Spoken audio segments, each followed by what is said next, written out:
Quer desenvolver os talentos da sua equipe e potencializar os resultados da sua empresa?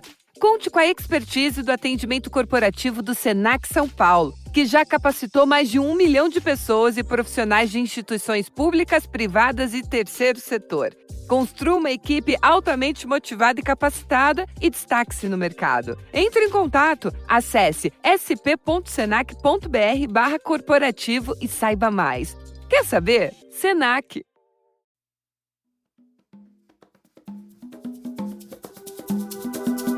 Today on CityCast Denver, there's this idea of Denver out there that's not quite real. Growing up as a bookish kid, I remember reading about a Wild West city with gunfights in the streets and rugged travelers passing through on the way to adventure. But then I moved here, and it is so much more. So, what books would you recommend for a more honest guide to Denver? One of Denver's most acclaimed novelists, Peter Heller, has a new one out this month, and he recently took on that exact assignment for the New York Times. So he's back on today to talk through his list. Today is Wednesday, August 28th. I'm Paul Caroli, and here's what Denver's talking about.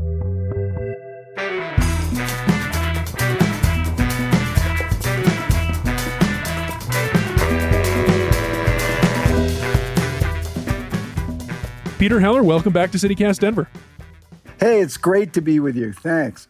Well, Peter, I just want to set the stage for this conversation a little bit by asking about a feeling that you wrote about in this New York Times piece, this literary guide to Denver, that I really related to as a fellow transplant. This idea of falling in love with the idea of Denver before ever knowing the city.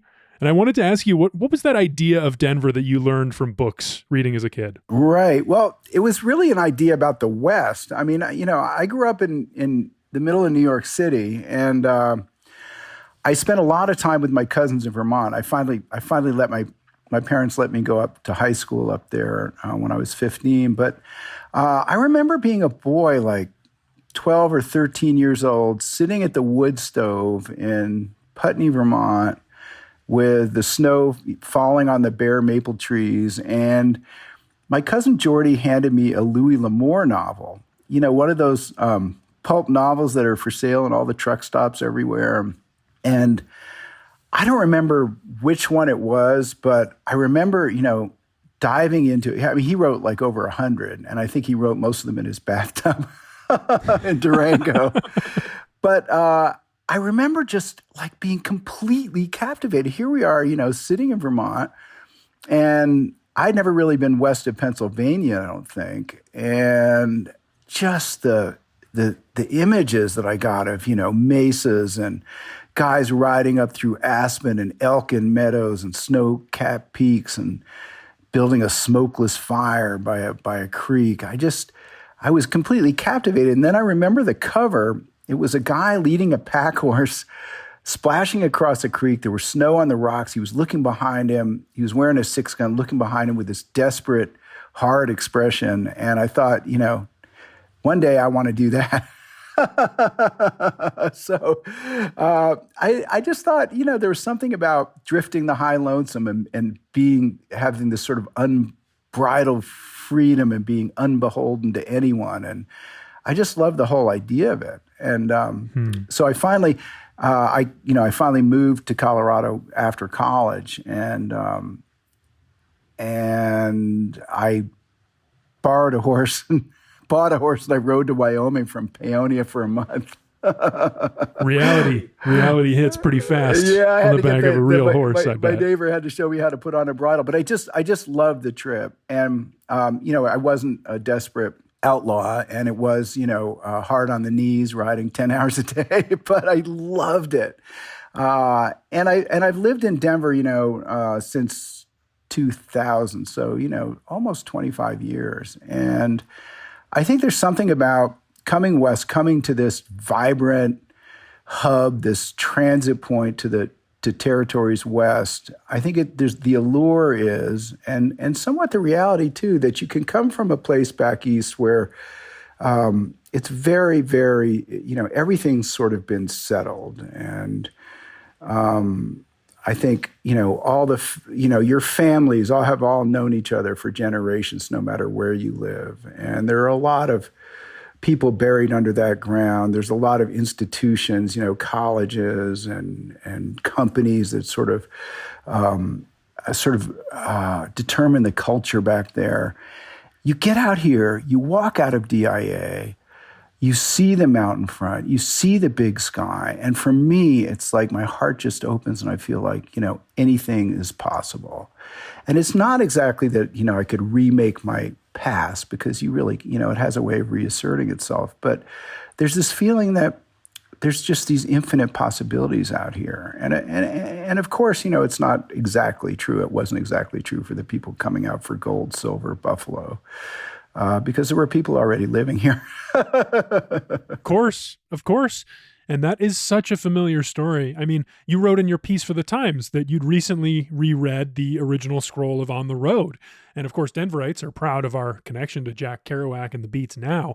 But I'm curious, how did On the Road strike you as a Denver novel on that recent reread? Well, I just think it speaks to the aspiration of people out east, to get to Denver. Like, everything will be better if I get to Denver.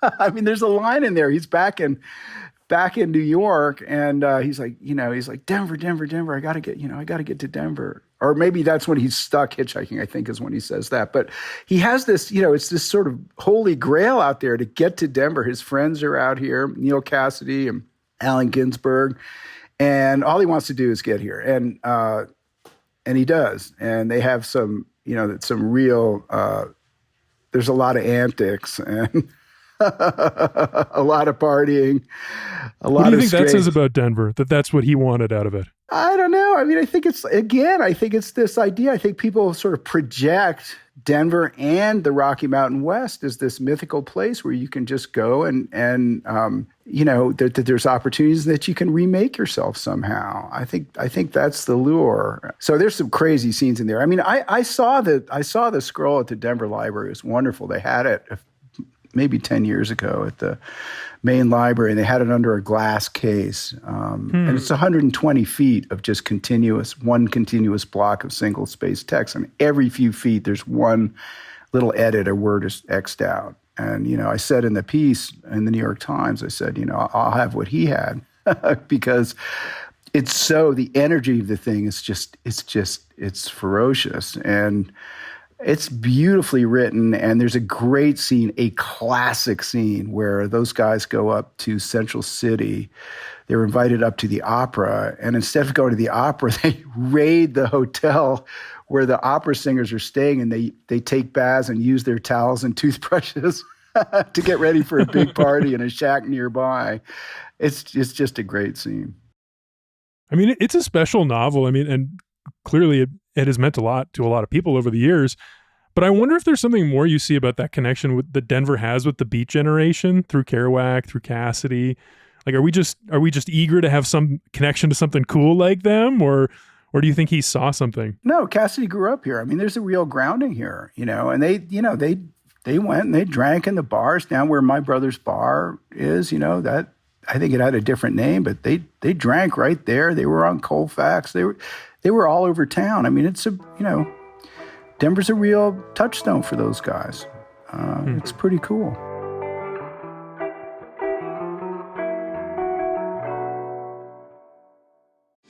Enquanto você curte som, a ClearSale cuida da segurança antifraude de mais de 100 mil empresas em todo o mundo. Só falta a sua. Fale com os nossos especialistas e fique um passo à frente das fraudes e riscos de crédito. Encontre soluções flexíveis que se adaptam às necessidades da sua empresa e garanta múltiplas camadas de proteção em cada transação. ClearSale, one step ahead.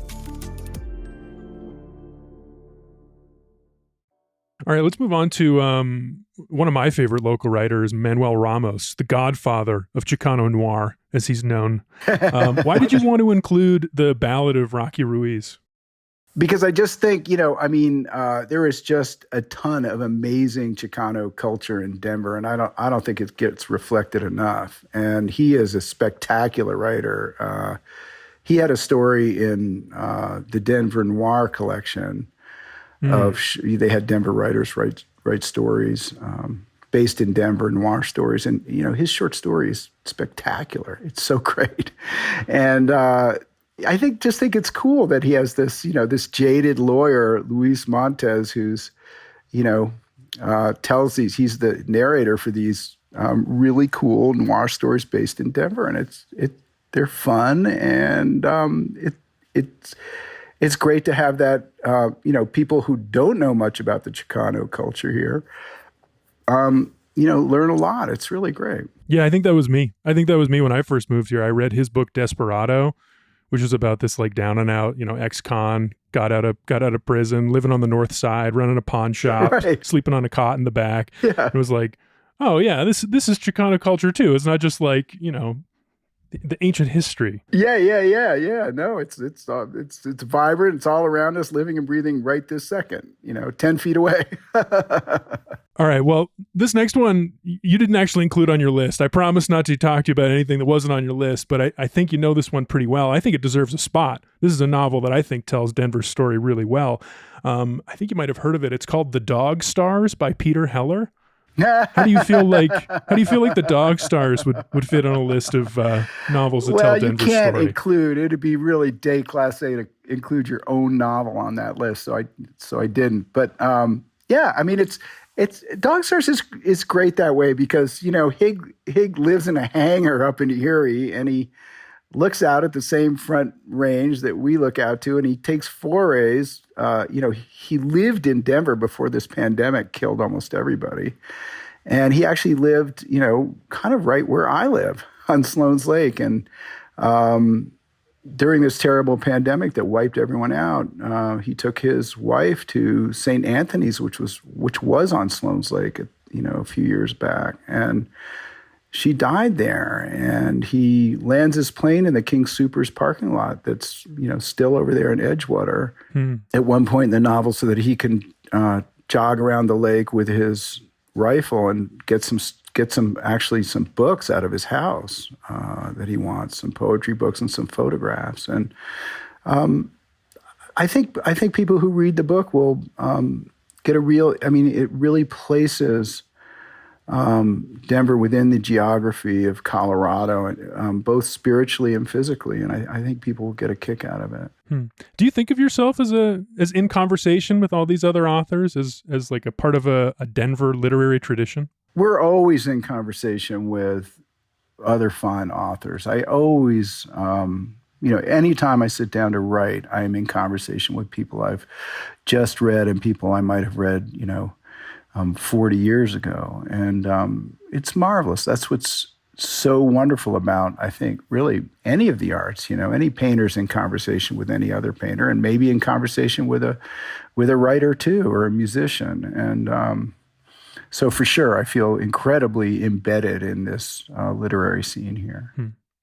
So there's one person you put on your list I've just been dying to talk about, because about 15 years ago, it felt like, the whole world kind of discovered how brilliant he was. And I count myself among that group of people.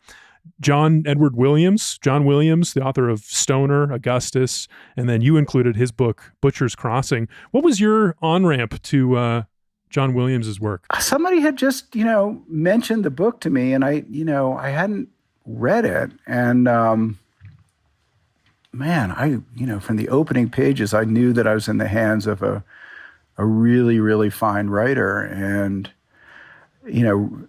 that's great, to discover somebody like that. But then the story itself is so sort of gripping and compelling. I just loved it. I loved the story. And, I sort of knew the geography that these guys travel through to try and get up to this sort of mythic valley where there's still thousands of buffalo that they can kill for their hides. I knew all those passes and valleys, and it's just a great book. And it's a Western, but it's a different kind of Western than like Louis L'Amour. What do you think John Williams's take on the Western from, I think he wrote it in the late 80s. What do you think he was saying about the genre? Well, I think he's, he subverted it. It's really subversive because he takes this sort of classical Western story of, this quest for riches, in the Rocky Mountains. And you end up with a sort of, well, I don't want to spoil it for people, but what you end up with is a really, really strong indictment of the kind of exploitation of, the natural resources, in this case, living, breathing buffalo, the waste of it, the horrible economics that drive these sort of boons and then leave animal populations devastated, or leave huge pits and mines that then, with tailings that then, pour into the Animas River decades later. Mm-hmm. It's a real indictment, and it's beautifully done because it's a gripping classic Western tale. Hmm. Peter, well, let's wrap up because you have a book that came out earlier this month, Burn. I'm sure listeners are curious about it. Tell us about Burn. Yeah, so Burn it takes place in the near future, any day now, and it's two lifelong friends. They grew up in southern Vermont together, mile apart on a dirt road, kindergarten through high school together, best of friends all their lives, and at each other's families, often helping get the wood in and maple sugar, and on the same sports teams and stuff. And they're in their mid-30s now, but every year since they were in their early 20s, they meet in the fall, and somewhere, one lives in Denver now and one lives up in Burlington, Vermont, but they meet in the fall and they fish and hunt together. And now they're in north central Maine. It's late September. They're moose hunting. And they move their camp after 5 days, and they're up in that big timber country, sort of south of Katahdin. It's just woods for miles and miles. You can drive on gravel roads for hours and see one logging truck. And they come to a bridge that's been blown, and they backtrack because they need gas, and they come to a little village that's been burned to the ground, and they soon come to realize that Maine has seceded from the Union while they've been out. Quite a premise. Pretty intriguing. I can't wait to read it. It's a hoot. And I have been told by many people that they started it in the evening thinking they'd have a nice evening read, and they stayed up all night. So plan your time. I appreciate that. And I appreciate your time, Peter Heller. Thank you so much for joining me. Hey, it's been a blast. Thanks a lot. You can read Peter's literary guide to Denver at the link in our show notes, but there are so many more great novels about Denver. I want to hear your favorites too. What are the best books that tell Denver's story to you? Leave us a voicemail or send us a text on the Denver Reads hotline. That number is 720-500-5418. Again, the Denver Reads hotline is open at 720-500-5418.